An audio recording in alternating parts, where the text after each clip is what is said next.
Hey, my dear viewers, Dimitri's here, standing next to a dodgy-looking 24-hour market, and we will be showing you how small, cheap, but dependable apartments are here in Moscow. And we'll have a small interview right now. And here's our host.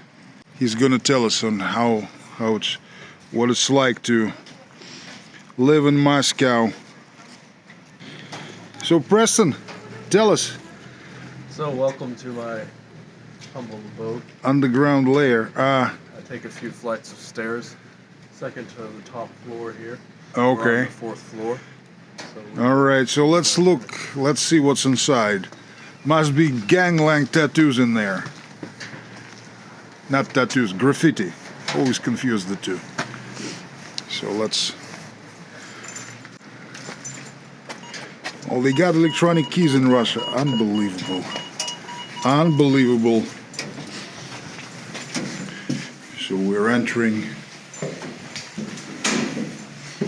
There isn't even that much of a smell. That's amazing, actually. yeah, there's not too many dirty hats around here.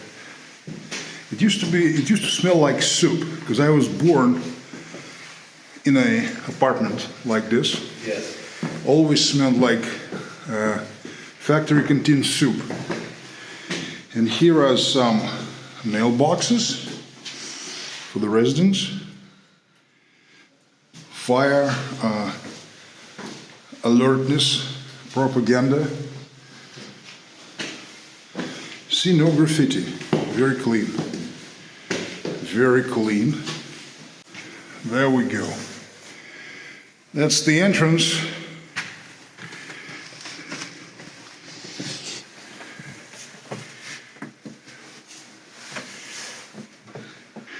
Here is the bathroom.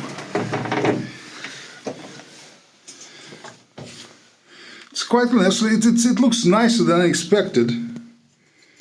You know, it's been renovated probably several years ago. So yeah, tiles are clean. So this is basically a two-room apartment. I grew up in a similar one, somewhat larger. This is a smaller version. Yeah, that's where like an average family would live, like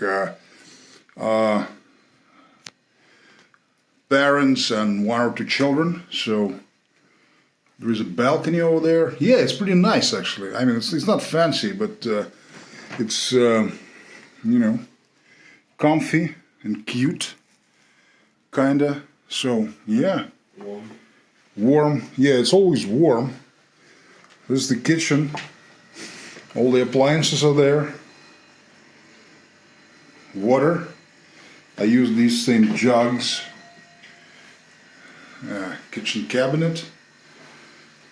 And gas stove, which is a rarity these days in newer houses because they usually install electric stoves, a fridge, and of course it's a must on every Russian wall, the portrait of Joseph Stalin. And our American friends are admirers, I suppose. Yes, we have not brought it down, actually. No, I'm just kidding. No, it's just a calendar. It's just like an oldies calendar. So, Preston, could you tell us how much you're paying for this beautiful... Yes, well, let me just knock your socks off with this price. So I'm actually paying 16,000 rubles. It's a two-bedroom, so I have my flatmate who sleeps here. I take the small room here. And it's 16,000 rubles, which translates to, I believe, about $220 US, and that's a month, not a week. Yes. In the West, you'll be paying that in a week, but that's what we pay in a month. And the utilities are very negligent. I think it's less than 20, it's about 15 to 20 US for water, electric, power, gas.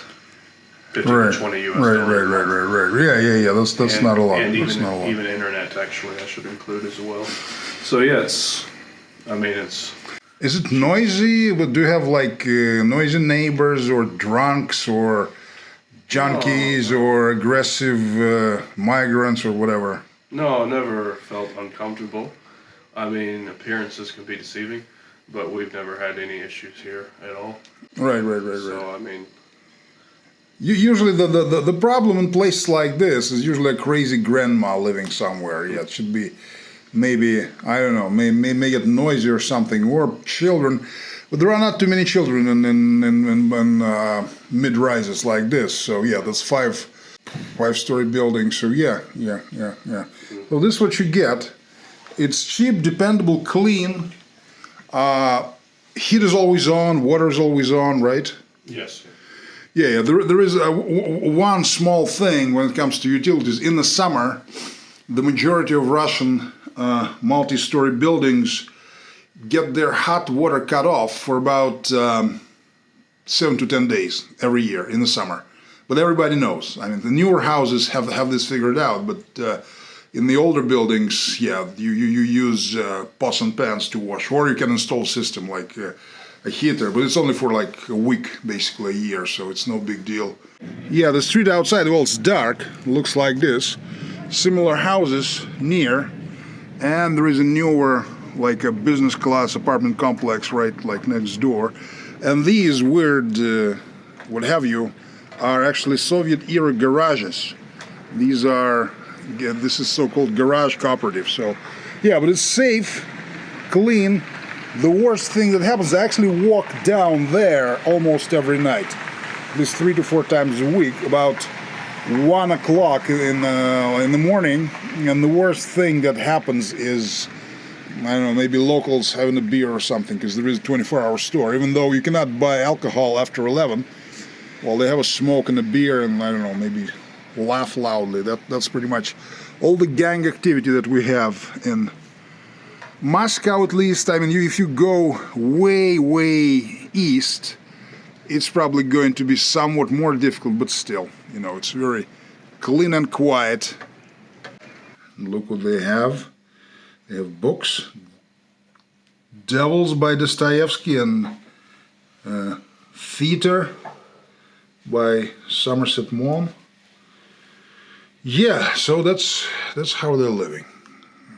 Nice little place. Nice little comfy place and very affordable. So yes, for a small family, if you just arrive here, a family of 3, I think, yeah, if you have a child, you'll fit him into a small tiny bedroom, and the parents will stay here for starters. So yeah, very affordable. And I can tell you that the prices for these apartments haven't changed in rubles since the last time there was major change, something like 15 years ago. They still cost the same, even though there was a lot of inflation over the period. So yeah, that's how it is. And by the way, Preston, he's taking active part in our project, bringing foreigners in here. So yeah, he's a local now with a great deal of experience and expertise and all these things. So yeah, that's how we are, and we'll show you more of how much things cost in this great city of ours, our nation's capital, not Washington, D.C., Moscow. So, all right, see you guys later, everyone. This was Dmitry.